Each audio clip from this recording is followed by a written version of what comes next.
Hi everyone, কেমন আছো তোমরা সবাই? 1 মাসের মধ্যে আমি দুবার এনজিপি চলে এসেছি। তো চলো তোমাদেরকে দেখাই আমি আজকে কোথায় যাচ্ছি। আমি আজকে যাচ্ছি আবার কার্শিয়াংয়ে।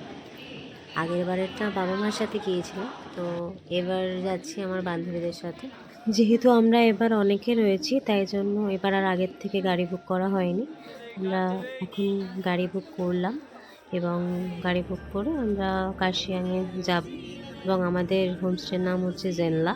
লোকজন এখানে দাঁড়িয়ে ফটো তুলছে, তাই জন্য আমরাও নেমে পড়লাম এবং এখানেই আমরা ব্রেকফাস্ট কমপ্লিট করে নিয়েছিলাম। এবং জেনলাটা রয়েছে হচ্ছে মেইন যে কার্শিয়াং বাজার বা কার্শিয়াং স্টেশনটা রয়েছে, যেখান থেকে টয় ট্রেনটা যায়, তার থেকে একটু চড়াইতে। এই হোমস্টের পার হেডের প্রাইস 1500 এবং এই হোমস্টেটা খুবই সুন্দর। তোমরা এসে দেখতে পারো। তোমরা জানিও তোমাদের এই মিনি ব্লগটি কেমন লাগলো। টাটা।